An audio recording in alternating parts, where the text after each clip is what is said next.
रामचंद पसारी कई यहाँ से आए इन खबर, लाल दरवाजे आए मिल्या अति आतुर होए कर. કે દિલ્હીમાં રામચંદ પસારી નામના એક સુંદર સાથ મળ્યા અને જેમની પાસેથી ખબર પડી કે શ્રીજી લાલ દરવાજા ઉતર્યા છે. તુરંત જ કેશવદાસજી ખૂબ ઉમંગ સાથે ત્યાં જવા રવાના થયા અને આવીને શ્રીજીના ચરણોમાં પ્રણામ કર્યા. અને શ્રી કેશવદાસજી ત્યાં તરત મળ્યા અને મળીને સીધા શું કર્યું? પ્રણામ. અને જેની ખોજ કરતા હોય મળી જાય તો કેટલો આનંદ આવે. ખોજ કરવા જ નીકળ્યા હતા ને, મને ગમે એમ થાય હું પ્રાણનાથજીને મળીને જ રહી કે હું. ને કોઈ દિન તહાં રહ્યા સુની સુકન સુભાન, તારતમ નેકી જાનિયા કશું જ્યાદા ભય પહેચાન. કે કેશવદાસજી કેટલાક દિવસો સુધી શ્રીજીના ચરણોમાં રહ્યા અને જાગૃત બુદ્ધિના તારતમ જ્ઞાન દ્વારા ક્ષર અક્ષર અક્ષરાતીત તથા પરમધામની પહેચાન કરી તથા પોતાની મૂળ નિસ્બતને ઓળખી શ્રી પ્રાણનાથજીને પોતાના ધામધણી માનીને તારતમ સ્વીકાર કર્યો. શું કીધું? કેશવદાસજી કેટલાથી ત્યાં ઘણા દિવસ રહ્યા દિલ્હીની અંદર. કીધું ને લાલ દરવાજા ઉતર્યા દિલ્હી, ત્યાં ઘણા દિવસ રહ્યા અને એટલી ચર્ચા સાંભળી અને સર અક્ષર અને અક્ષરાતીતની. હવે આપણે કેટલા સમય લગીને આપણે વાતો કરી છે ને, સરની વાત કરી છે, અક્ષરની વાત કરી ને અક્ષરાતીતની વાત આપણે કરી છે. તો મને બતાવો ક્ષર સ્વરૂપ કોનું છે? બોલો. આપણે 5 વર્ષ થઈ ગયા છે. કોનું છે ક્ષર સ્વરૂપ? આદિનારાયણનું. અક્ષર સ્વરૂપ અક્ષર ભગવાન અને સતનું સ્વરૂપ છે. એનું સ્વરૂપ છે. અને અક્ષરાતીત પરમધામ શ્રી રાજજી મહારાજ, અક્ષરાતીત શ્રી કૃષ્ણ. હવે આમાં હે ને કૃષ્ણ ત્રણેય છે, ત્રણેય કૃષ્ણ જ છે. રાજજી મહારાજ એ કૃષ્ણ છે, અક્ષર ભગવાન એ કૃષ્ણ છે અને આ સર પુરુષ એ કૃષ્ણ છે. કેમ કે શક્તિ ભેગી થાય ને છે કૃષ્ણનું સ્વરૂપ, પણ આ તો પાઠ અલગ પડી ગયા ને એટલે ક્ષર કહેવાનું, એક અક્ષર કહેવાનું અને એક અક્ષરાતીત કહેવાનું. પણ લીલા બધાની એક જ છે, મેનમાંથી જ આવે છે બધું. ક્યાંથી આવે છે? પણ ક્ષર નાશવાંત કીધું કેમ કે સપનાનું બનાવેલું ને. આપણું શરીર સપનામાં જોતા હોય પણ કહેવાય તો ભાવેશ જ ને. હું કોઈ પણ હોય, મહેશભાઈ તો મહેશભાઈ જ કહેવાય, એનું સ્વરૂપ જોતા હોય સપનાની અંદર. પણ એનું સપનાનું સ્વરૂપ પ્રગટ કરેલું છે ને એટલા માટે એને ક્ષર પુરુષ કીધું. શું કીધું છે? ક્ષરનો મતલબ નાશવંત. હાલતા હાલતા સાંભળવા જાતા હોય પ્રાણનાથજી ત્યાં કે લાતો કયા નહીં કો અલ્લાહ કયા હક, ક્ષર અક્ષરાતીત કી એ બાત બડી બુઝરક. કીધું ને આપણે કે લાતો કયા નહીં કહો અને અલ્લાહ કયા હક અને અક્ષર અક્ષરાતીત કી એ બાત બડી બુઝરત. વાત કે બેની જ મહત્વની છે. કોની? અક્ષર અને અક્ષરાતીતની. આ બેમાં જે છે ને છે બધું. શું છે? અક્ષરથી આપણે શબ્દથી બધું સમજાઈએ કે ન સમજાઈએ? તો અક્ષર તો જોઈ કે ન જોઈ તો જ સમજાય ને. એટલે એનો સહારો રાજજી મહારાજને લેવો પડે. અને અક્ષરાતીત પછી શબ્દમાં ન આવીએ કે સમજાઈ ગયું. આ પછી શબ્દમાં આવે ન આવે, પછી હૃદયમાં ઉતરે. તો બધી વાત કેનાથી થાય? આપણે હૃદય દ્વારા થાય. કેની દ્વારા થાય? એટલે કીધું કે ક્ષર અક્ષરાતીત કી એ બાત બડી બુઝરક. तब लड़ने दज्जाल सो बांधी कमर जोर, फिर आए सिंधपुर में किया साथ काटने का शोर. कि आम तारतम लઈને કેશવદાસ પાસા સિદ્ધપુર આવ્યા અને ત્યાં માયામાં ફસાયેલા સુંદર સાથને માયામાંથી મુક્ત કરવા માટે કટિબદ્ધ થયા. ગમે તેટલા ભારે સંકટો આવે તો પણ આ કાર્ય ન છોડવું એવા નિશ્ચિત ભાવે તેમણે જાગણીનું કાર્ય આરંભ્યું.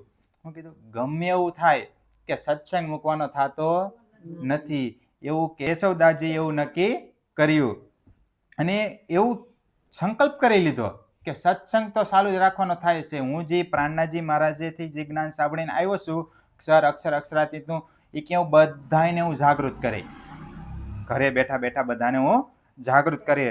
એટલે હું કીધું કે ગમે તેટલા ભારે સંકટો આવે, કેમ કે સત્સંગ ચાલુ કરીએ એટલે કેટલાય હું કેવા વાળા હોય અને આમ તેમે કે જરી આપણે જેમ કે આપણે જરીક આપણે ભક્તિમાં જતા ન કહેતા બહુ ભક્તિ વાળી ના થઈ ગયા છે, નથી કહેતા ને કે ને સમરા કાઢી ગઈ કે ને. પણ છતાં પણ કે આપણે પાસ વળવાનું નથી થતું કે આપણે તો હાલું જ જવાનું છે. અને એ કે ની સાચી વાત છે.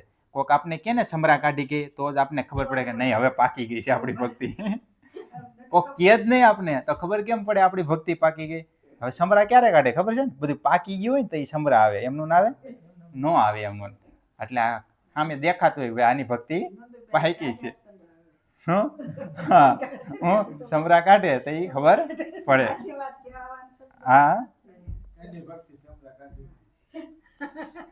ભગવાન રેવા દાસ કો નસીહત फिर के दई इन चिन्हार तिनको ल्याया साथ में किया खबरदार કે સૌથી પહેલા કેશવદાસજીએ ભગવાન રેવાદાસને તારતમ જ્ઞાનની વાણી સંભળાવી અને મૂળ પરમધામની નિસ્બત તથા શ્રી રાજજીની પહેચાન કરાવીને તારતમ પ્રદાન કર્યો. શું કીધું કે ભગવાન દાસ એક મોહર આપી હતી ને રેવાદાસજીને, એનું નામ ભગવાન દાસ કીધું છે. હું કીધું છે તેને કે એને એક મોહર આપી હતી. હવે કેશવદાસજી પ્રાણજી મહારાજ પાસે સાંભળીને ગયા, પાછા આવ્યા સિદ્ધપુરમાં, તો સૌથી પહેલા એને જ સંભળાવ્યું તારતમ. હું સંભળાવ્યું કે તમને જે પ્રાણનાજી મહારાજે કીધું હતું ને રંગમહોલ છે, 5મી ભૌમ ઉપર શ્રી રાજજી મહારાજ બિરાજમાન છે, હોજ કોશર છે, તાલ છે, બધું કીધું ને આપણે બધું. તો અહીંયા એમ કીધું કે એ બધું જ્ઞાન આવીને ભગવાન દાસને જ સંભળાવ્યું. પાછું હું સંભળાવ્યું કે આવો હવે હું તમને એની બધી ખુલાસો કરું હવે. અને સૌથી સુંદર સાથ ત્યાં પેલા એને ભેગા થયા. ને કેશવજી પર મોધિયા ઓર દ્વારકા દાસ ધામ લીલા દિખાઈ દઈ તબ તૂટ ગઈ સબ આસ. કે ત્યારબાદ બીજા કેશવજી તથા દ્વારકા દાસને અખંડ પરમધામ તથા શ્રી રાજજીના સ્વરૂપની પહેચાન કરાવી અને દ્વારકાદાસ તુરંત જ માયાને પીઠ દઈ શ્રીજીના ચરણોમાં પહોંચી ગયા. અને ત્યાં કેશવદાસજી બીજા પણ કેશવદાસજી હતા, કેશવદાસજી હતા અને દ્વારકાદાસી હતા. કેશવદાસ તો કથા સંભળાવતા હતા વાણી, પણ આમાં બીજા એક કેશવદાસી હતા અને એક દ્વારકાદાસી હતા. એટલે 2 કેશવદાસ થઈ ગયા ને, એક તો જે વાંચતા હતા પોતે અને એક સામે બીજા સાંભળવા આવ્યા હતા. એ કે બંનેને એવું તારતમ જ્ઞાન લાગી ગયું ને તો તરત એને નિજાનંદ સંપ્રદાયમાં સામેલ થઈ ગયા. એ કે અને બધી માયા તરત જ છોડી દીધી. કેમ આપણે રાજજી મહારાજે સમજાઈ દીધું હોય કાંઈક કે આ બધી માયા કાંઈ કામની છે નહીં, સમજાઈ ગયેલા આપણે બધું મૂકી દઈ ને એક રાજ્યમાં લાગી જાય ને. એટલે એવી રીતના કીધું કે બધી માયા તરત જ છોડી દીધી ને એક જ પરમાત્મામાં વિશ્વાસ લગાવી દીધો. એ ભી ઘર કો છોડ કે ગયે શ્રી રાજ કે પાસ દિલ્હી મિને આયે મિલે સેવા કી દિલ આસ. કે કેશવજી અને દ્વારકાદાસ બંને તુરંત જ પોતાનું ઘર-બાર છોડીને શ્રીજીની સેવામાં દિલ્હી પહોંચી ગયા. સીધા ક્યાં પહોંચી ગયા? દિલ્હી. કેમ કે કેશવદાસજી એવું કીધું કે દિલ્હીમાં બેઠા છે શ્રી પ્રાણનાથજી, કે જે હું તમને વાત કરી રહ્યો છું ને તે તો તરત જ બધું છોડીને કે હું પેલા હું દર્શન કરી આવું કે મારા પ્રાણનાથજીના. दूजे केशव दास को दय तारतम शुद्ध तब लोक अलौकिक की छूट गई સબ બુદ્ધ. કે બીજા કેશવદાસજીએ જ્યારે શ્રીજીના મુખારવિંદથી અખંડ વાણીનું શ્રવણ કર્યું ત્યારે તેના આ બ્રહ્માંડ જે દુઃખનું ઘર જ છે અને પરમધામ કેવળ સુખનું જ ધામ છે એ બાબતની પહેચાન થઈ ગઈ. તો બ્રહ્માંડ કેવું છે? દુઃખનું ઘર છે અને પરમધામ સુખનું ઘર છે. તો એ આપણે ઓળખાણ થઈ ગઈ. ને ત્રિકમ ગંગા દાસ ને ચર્ચા સુની કાન તબ એ દિલ में ધર કે પહોંચા લે ઈમાન. કે ત્રિકમ અને ગંગા દાસજીએ પણ જ્યારે સિદ્ધપુરમાં કેશવદાસજીના મુખેથી ચર્ચા સાંભળી તો એ બંને પણ શ્રીજી પ્રત્યે પૂર્ણ ઈમાન સાથે તેમના દર્શન હેતુ દિલ્હી પહોંચ્યા. અને ત્રિકમ અને ગંગાદાસજી બંને કે તારતમ સાંભળ્યું, તારતમ જ્ઞાન, અને તરત જ શ્રીજીના ચરણોમાં પહોંચી ગયા.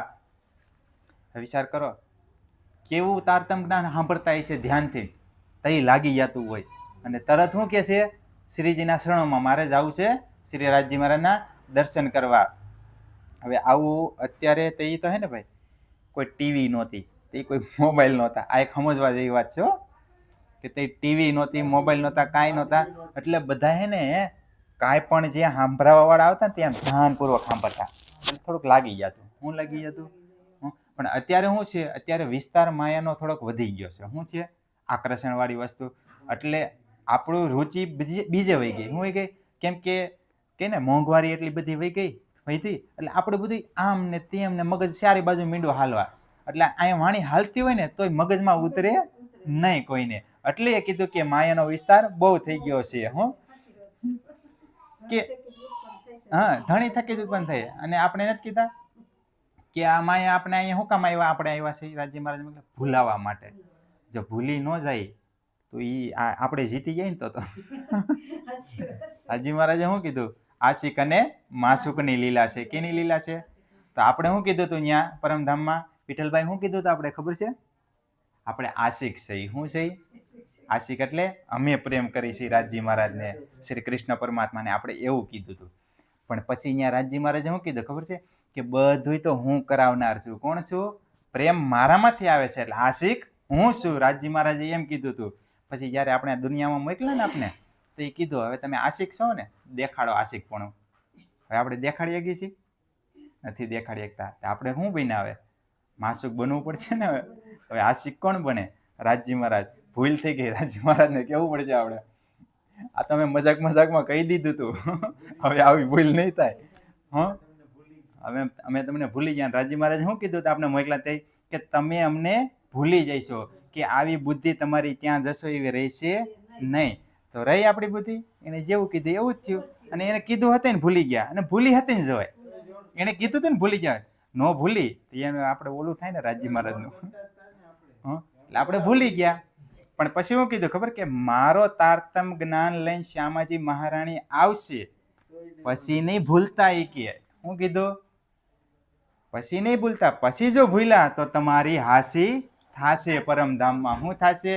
કે જ્યાં લગીને તારતમ જ્ઞાન નહોતું ત્યાં લગીને તમે ભૂલેલા હતા, ત્યાં લગીને કઈ વાંધો નહીં, ત્યાં લગીને તો બધું રેડી હાલતું હતું. પણ તારતમ જ્ઞાન આવી ગયા પછી ક્યારેય પણ ભૂલવું ન જોઈએ.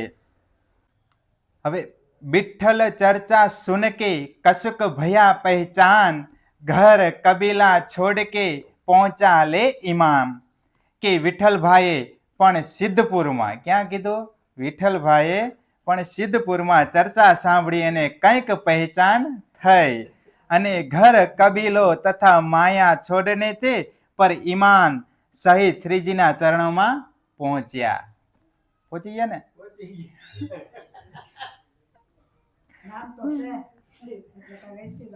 આપણા જ નામ આવવાના છે આમાં, કોઈ બીજાના નથી નામ. છે જ. કેમ કે આપણે ક્યાં છે? આપણે ક્યાં હતા? વ્રજમાં હતા. વ્રજમાંથી રાસમાં ગયા, પુનઃ પછી આપણે જાગણી પર આપણે જ આવ્યા છીએ, કોઈ બીજા નથી. પણ આ તો તનના નામ થોડાક અલગ અલગ પડ્યા ને, એટલે આપણે કાર્યમાં ભૂલી ગયા કે આપણે શું નામ. કેમ કે જન્મ વાઇઝ અલગ અલગ નામ પડતા આવે આપણા, એટલે પણ આપણી જ લીલા બધી ચાલે છે.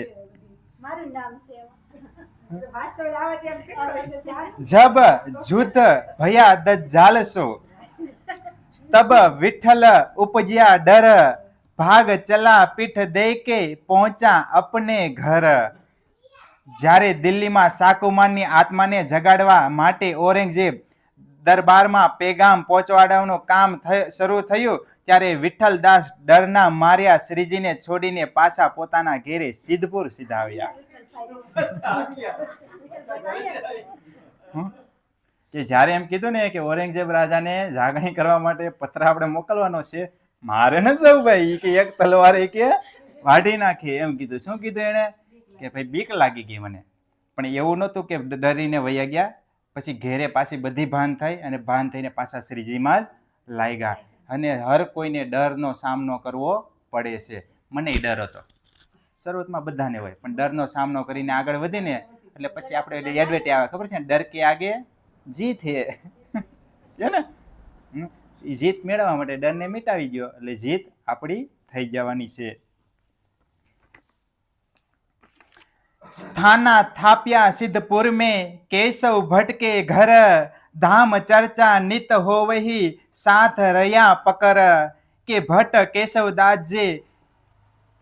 કેશવદાસે સિદ્ધપુરમાં પોતાના ઘરે જ શ્રી નિજાનંદ સંપ્રદાયનું શ્રી પ્રાણનાથજીનું મંદિર સ્થાપ્યું, અને સૌ સુંદર સાથ ત્યાં એકત્ર થઈને અખંડ પરમધામની વાણી ચર્ચાનું સુખ લેતા હતા. પોતાનું ઘર કેવું કરી દીધું? પરમધામ કરી દીધું. અને ત્યાં નિત્ય ચર્ચા ચાલતી હતી. જો આપણે વિઠ્ઠલભાઈની ઘેરે આપણે જેટલા બધા સુંદર સાથ છે ને બધાની ઘેરે ચર્ચા થાય છે. આપણું બધાનું ઘર પરમધામ જ છે. શું છે કે જ્યાં ચર્ચા થતી હોય ત્યાં પરમધામ છે. અને હું કીધું એટલે કે શ્રી નિજાનંદ સંપ્રદાયની શ્રી પ્રાણનાજી મંદિર સ્થાપ્યું. તો આપણું કોનું મંદિર છે? આપણું ઘર પ્રાણનાજીનું મંદિર છે. તો એમાં આપણે રહી છે. શું રહી છે? આ મંદિરમાં રહી છે અને આને પણ આપણે મંદિર કરી દીધું. એની પણ અંદર આપણે રહી છે. અને પરમધામની વાણી ચર્ચાનું સુખ લેતા હતા. તો આપણે શું કરીએ છીએ? બધા ઘરે ઘરે સુખ લઈ છે ને વાણી. કંઈક વિઠ્ઠલભાઈની ઘેરે, કંઈક તમારી ઘેરે, કંઈક રજનીકભાઈની ઘેરે, એક આ બેનની ઘેરે, બધાની ઘેરે આપણે લઈએ છીએ ને સુખ. અને જબ સિદ્ધ પુરુષે મેરતે પહોંચે જાય, લાભાનંદ અતિશો ચર્ચા કરી બનાય. કે હવે શ્રીજી પોતાના સુંદર સાથને લઈને સિદ્ધપુરથી મેળતા આવ્યા. હવે સિદ્ધપુરથી ક્યાં ગયા? મેળતા ગયા. અને ત્યાં લાભાનંદ અતિ તાંત્રિક વિદ્યાના નિપુણ હતા. લાભાનંદ નામના એક વ્યક્તિ હતા અને તાંત્રિક વિદ્યા, તંત્ર મંત્ર જાણતા હતા. ફૂલ શક્તિ, પાવરફુલ હતી. તો તમે જોયું તંત્ર મંત્ર? જોયું કેવી શક્તિ? મુસલમાન હતા ને? હા, કેવી શક્તિ હતી અહીંયા? હા, હા, તાંત્રિક વિદ્યા.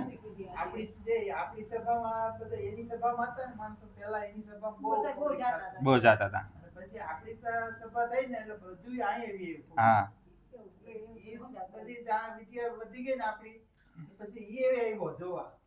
અહીંયા શું છે?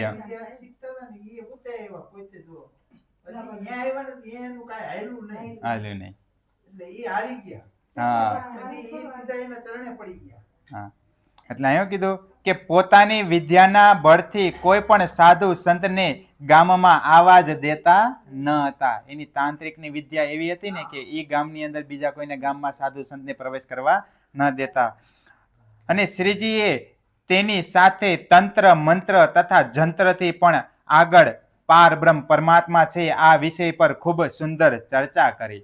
અને શ્રી પ્રાણનાજી મહારાજ આખી વાત તો શ્રી લાલદાસજી મહારાજ જયારે મેળતામાં બેઠા ને સત્સંગ કરવા માટે, કોઈ આવતું તો નહીં.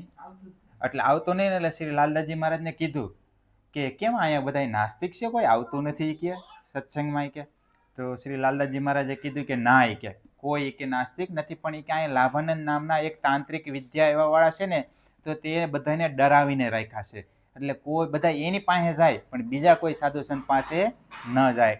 તો શ્રી પ્રાણનાજી મહારાજે કીધું કે ચાલો આપણે પણ હવે જાય, એક ડરાવી દઈએ. આપણે હતી એ આપણે ડરાવે છે ને, તો કે આપણે પણ જાય. એટલે એમ કીધું કે આગળ પારબ્રહ્મ પરમાત્મા છે આ વિષયની ખૂબ ચર્ચા કરી. એટલે પરમાત્મા વિશેની તેમણે ચર્ચા કરી. અને 10 દિન ચર્ચા મેં ભયે ઠોર ઠોર હુઆ જબ બંધ, તબ કહી મહામત મેરો ગયો, મેરે માર્ગ કો પ્રબંધ. કે શ્રીજીએ 10 દિવસ સુધી લાભાનંદ અતિ સાથે આત્મ તત્વની ચર્ચા કરી. કેટલા દિવસ લગીન? 10 દિવસ સુધી આત્મા જાગૃતિની વાત કરી. અને કોઈ પણ વિષયમાં એ જવાબ ન આપી શક્યા. કોઈ પણ વિષયમાં જવાબ ન આપી શક્યા એ કે. અને તો મનોમન વિચારવા લાગ્યા કે મારું મહત્વ તો ધૂળ ધાણી થઈ ગયું અને હવે મારી આ તાંત્રિક વિદ્યા શ્રીજીના અલૌકિક જ્ઞાન આગળ નહીં ચાલે. હવે એવું દિવ્ય જ્ઞાન આપણી પાસે આવી જાય ને, રાજી મહારાજની વાણી એટલે દિવ્ય જ્ઞાન, કે આપણી પાસે આવીએ ને કોઈ તંત્ર મંત્ર કઈ કામ કરતું નથી.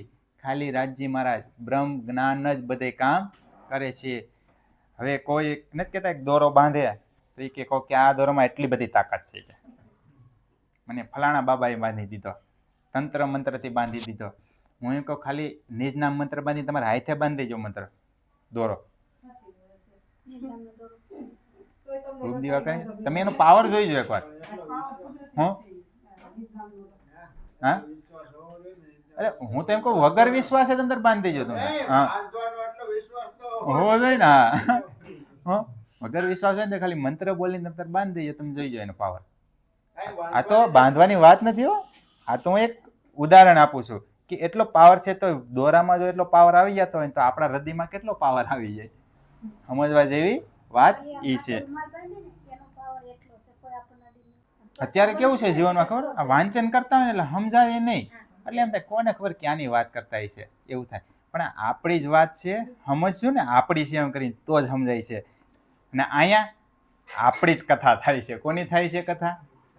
અહીંયા કોઈ બીજાની કથા કે વાત નથી થતી. જે પણ ચર્ચા થાય છે ને આપણી થાય છે. આપણે શું કહીએ?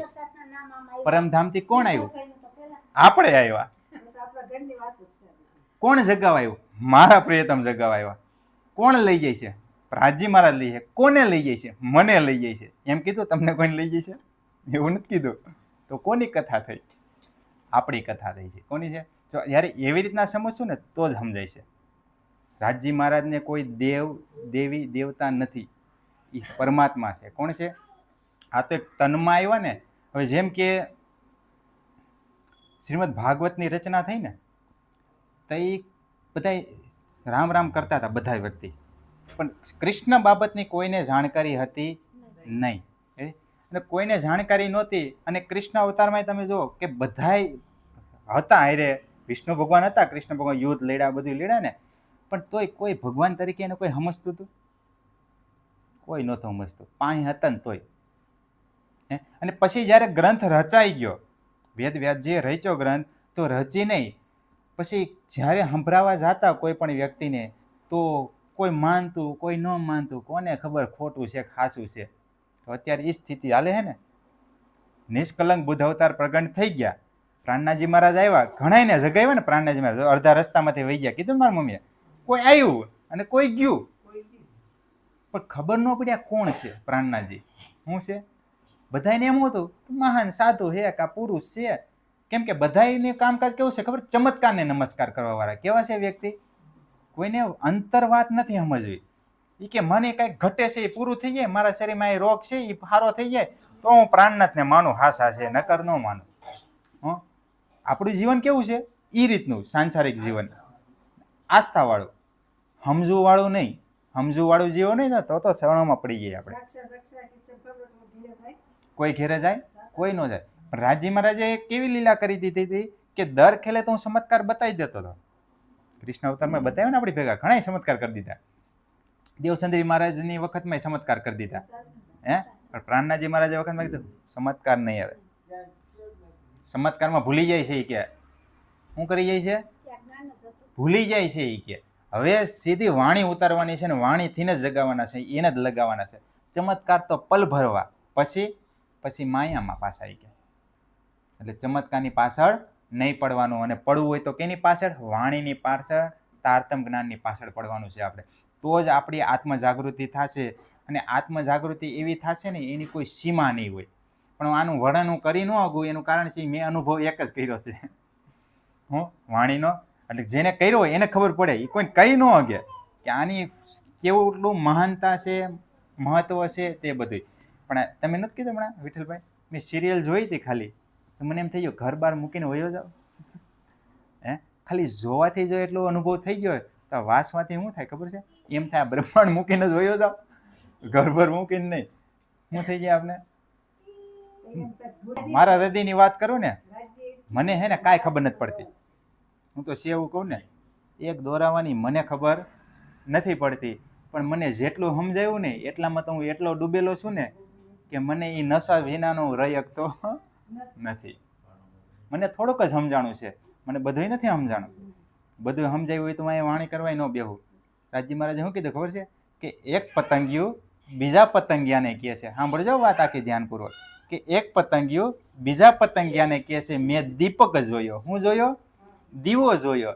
તો બીજું પતંગિયું શું કહે છે ખબર? કાં તો તે દીપક નથી જોયો અને કાં તો પતંગિયું નથી. શું કીધું? કાં તો તે દીવો નથી જોયો અને કાં તો પતંગિયું નથી. બીજું પતંગિયું એમ કહે છે કેમ કે જો તે દીપક જોયો હોત ને તો એમાં ઝંપલાવી દીધી હોત, તો અહીંયા મને કેવા ઊભો ન રહ્યો હોત. હું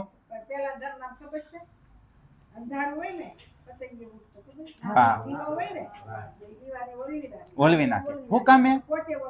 કે અંધારું છે ને એનો પતિ છે. શું છે? આમાં આપી દીધું. અંધારું છે ને એ પતંગિયાનું પતિ છે. તો મહામતી શ્રી પ્રાણના સ્વામી કહે છે જો પતંગિયામાં એટલી પ્રીતિ હોય, એક જીવ તુચ્છ જીવ કીધો, કેવો કીધો છે કે જો એક તુચ્છ જીવમાં એટલી બધી કે તાકાત હોય કે અંજવાળાને પતિ ધારીને એમાં જીવ ઝોંપી દે છે આખો. અને આપણે તો બ્રહ્મ મુનિનો દાવો લઈને બેઠા છીએ અને હજી પણ આપણે કે જીવની સરી કે ખેવના નથી થતી, કે તડપ નથી થતી, કે મરવાની તો વાત અહીંયા રહે, એક તડપે નથી થતી. એટલી મોટી વાત કરી દીધી. તઈ એમ થાય છે આપણે હે ને રોવા માંડી. શું થાય? પતિત થવું પડે ને. આપણે કહીએ ને, આપણે આમ તો ન સમજાય પતિત નો મતલબ, પણ આપણે કે પતિત પાવન સીતારામ કે ને, હે રાઘવ રાજારામ કે ને. તો પતિત નો મતલબ શું થાય? ખતમ થઈ ગયા હાવ, તઈ પૂજાય. શું થાય? સંસારમાં પૂજાય ક્યારે લોકો? પતિત થવું પડે. પતિત નો મતલબ ખતમ, કાંઈ વધ્યું નહીં, ત્યારે સંસારમાં પૂજનીય થાય એ વ્યક્તિ, ત્યાં લગી ન થાય. એટલા માટે કહે છે કે નવધા ભક્તિ અને વૈકુંઠની 4 પ્રકારની મુક્તિમાં હું નથી. શું કીધું છે? અને જન્મ અને મૃત્યુના ચક્કરમાં પણ હું આવતો નથી. અને વેદ, કતેબ, કુરાન અને હિસાબમાં પણ હું આવતો નથી. 5 તત્વોના બનેલા શરીરની અંદર તેમજ તેની બહાર 14 લોક બ્રહ્માંડમાં તેમજ શૂન્ય મંડળમાં પણ હું નથી. શું કીધું? રાજજી મહારાજ, શ્રી પ્રાણનાજી મહારાજ કહે છે હું શેમાંય નથી, કે તમે મને ગોતો છો ને, કે હું એમાં નથી. અને બીજું કીધું કે આ બધામાં ન હોવા છતાં તમારાથી હું અલગ નથી. કે હું કોઈમાં નથી, એકઈમાં નથી, પણ છતાં પણ હું તમારાથી અલગ નથી, કે હું તમારી સાથે જ છું. કે અને જ્યાં શું ત્યાં હું તમારાથી વધુ નિકટ છું, કે સૌથી નજીક છું. કે જ્યાં શું ત્યાં, પણ સૌથી હું તમારાથી કરતા વધારે હું તમારી નજીક છું. કે તમે જે આપણે છીએ ને જીવી છે, આપણે એટલા નજીક નથી. સહી નજીક? જો નજીક હોય ને તો આપણે જાણવું હોત હું કોણ છું, હું ક્યાંથી આવ્યો છું, હું કેવી રીતના મારું શરીર હાલે છે, કોણ હકવી શકે છે? આપને એવી ભાન છે નથી હજી. તો એટલે એમ કીધું છે કે જ્યાં શું તમારાથી વધુ નિકટ છું. શું છે? કે તમે તમારી જાતને નથી ઓળખી કે ને એનાથી જાજો હું તમારાથી નિકટ, તમારી ભેગો છું હું. કે અને હું ઉનમે સે શક્તિ અથવા કોઈ આકારમાં પણ નથી. મને કોઈ જોઈ કે સાંભળી શકતું નથી, પરંતુ હું કીધું કે મને કોઈ સાંભળી કે જોઈ પણ નથી શકતું. અને તેનો અર્થ એવો નથી કે હું નિરાકાર છું. શું કીધું? કે મારો કોઈ આકાર નથી, એવું ન માનતા કે મને કોઈ જોઈ નથી શકતું, મને કોઈ સાંભળી નથી શકતું. જેમ કે આપણે રાજ્ય મહારાજને ભોગ લગાવતા હોય, કોને ખબર જયમાં જયમાં કઈ ખબર છે આપણે? આપણે તો શું કહીએ, જમી તો આપણે જ છીએ ને, હે છેવટે તો આપણે. પછી ભજન કરતા હોય, કાંઈ પણ કરતા હોય તો કેવી માન્યતા? એ કઈ દેખાતા નથી, એ કેવા છે? તો નિરાકાર છે. કેમ? કે બધામાં સમાવેશ થઈ ગયા છે ને, એટલે એને નિરાકાર કહી દીધા. શું કહી દીધા છે? એટલે એમ કીધું કે એવું ના સમજવું, હું દેખાતો નથી, કાંઈ નથી, તો હું નિરાકાર છું. મહામતી કહે છે, હે વૈષ્ણવો, તમે પોતાની જાતને સાચા, સિદ્ધ, સાધુ અને ભક્ત માનો છો અને આ સંસારની સત્ય માનો છો, તો તેમ એમાં અમર રહો, પરંતુ તો તમે એમાં અમર રહો, પરંતુ હું તો નક્કી એ બધામાં નથી. હે સાધુ સંત, મહાત્મા, બ્રાહ્મણો, તમે આ સંસારને જો સત્ય માનતા હોય તો તમને મુબારક, અને તમે રહ્યો બધા એમાં, પણ નક્કી હું એમાં નથી. આટલી મોટી વાત આપને કરી દીધી. હવે ક્યાં બુદ્ધિ લગાવવાની? મન લગાવવાનું પરમધામમાં. ક્યાં લગાવવાનું છે? કેમ કે આ બ્રહ્માંડમાં નથી, સત્તા છે. સત્તાના માધ્યમથી આપણે ઓળખી શકીએ છીએ, સમજી શકીએ છીએ થોડી ઘણું. કેને છે ને કે પરમાત્માને પૂરેપૂરા કોણ જાણી ગયા? પરમાત્મા. કોણ જાણી ગયા? આપણે ન જાણી શકીએ કોઈ દિવસ. પરમાત્માને પૂરેપૂરા કોણ જાણી શકીએ? પરમાત્મા. આ આવ્યું પૂરું આવ્યું નહીં. હજી કોને ખબર પરમાત્મા પાસે કેટલું ફર્યું છે? આ તો જેટલું દેખાડ્યું એટલું જ જોયું છે આપણે. જે વર્ણન જ નથી થતું એનું તો. એટલે પૂરેપૂરી વાત પરમાત્માને જ એના હૃદયની પૂરી ખબર છે. આપણે તો પરમાત્મા જેટલું જણાવે ને એટલું જ આપણે જાણી છીએ, એનાથી વધારે જાણી શકતા નથી. એટલે કીધું પરમાત્માએ કે હું આશિક છું અને આપણે બધા માસુક છીએ. હા, એટલે કીધું બધા જે દેવતાઓ ભૂત પ્રેત મળતાની સાથે જ પહાડો ઉઠાવવા ગયા, પરંતુ જોર કરીને થાક્યા છતાં એક કાકરી પણ હલાવી શક્યા નહીં અને ભૂંડા હાલે નિરાશ થઈને પાછા ફર્યા. કે લાભાનંદ યતિ હે ને ભૂત પ્રેત મોકલા કે મોટા મોટા પહાડ ઉસકાવીને પ્રાણનાજીને દબી ગયો ગયા, પણ કે એક કાકરી પણ હલી નહીં કે. અને આવી દશામાં લાભાનંદ અતિ હારીને બેસી ગયા અને શ્રીજી કહે છે, હે સુંદર સાજી, તે તારતમ જ્ઞાનના અક્ષરાતીત પરબ્રહ્મનું નામ છે, કે જેમાં કે જે તારતમ જ્ઞાનમાં અક્ષરાતીત પરબ્રહ્મનું જ્ઞાન છે અને નામ છે, અને તથા અક્ષરની 5 વાસનાઓ છે, શિવ, સનકાદિક, કબીર, સુખદેવ તથા વિષ્ણુ ભગવાન જેની સેવામાં હાજર છે. શું કીધું તમને કે એક જ પરમાત્માની જ્યારે ભક્તિ થાય છે ને ત્યારે તમામ એની સેવામાં હાજર થઈ જાય છે. થઈ ગયા ને, પૂર્ણ બ્રહ્મ પરમાત્માની સેવામાં હાજર છે ને. એવું કીધું કે જેની સેવામાં હાજર છે અને સર્વ દેવી દેવતાઓ પણ તેમની હજુરીમાં ખડા છે. જીજી જીજી કરે છે. હું બોલો બોલો, તમારે કોઈ કોણ નડે તમને? દેવી દેવતા કહે છે હમણાં હટાવી દઈએ આપણે. શું કહે છે? આપણી ભક્તિમાં બાધા આવવા ન દે. આપણે રાધે કૃષ્ણ પરમાત્માની એક પરમાત્માની ભક્તિ થાય ને કે આપણે કાંઈ ન નડે, એનું કોણ ધ્યાન રાખતું હોય? ઘરના રાખતા હોય, દેવી દેવતા રાખતા હોય. કોણ રાખતા હોય? કેમ કે આ કે પૂર્ણ બ્રહ્મ પરમાત્માની ભક્તિ કરે છે ને તો આને કઈ નડવું ન જોઈએ. ઈ ધ્યાન રાખે છે. શું કીધું? બધા છે. હું હોઈશ ને ત્યાં બધા છે.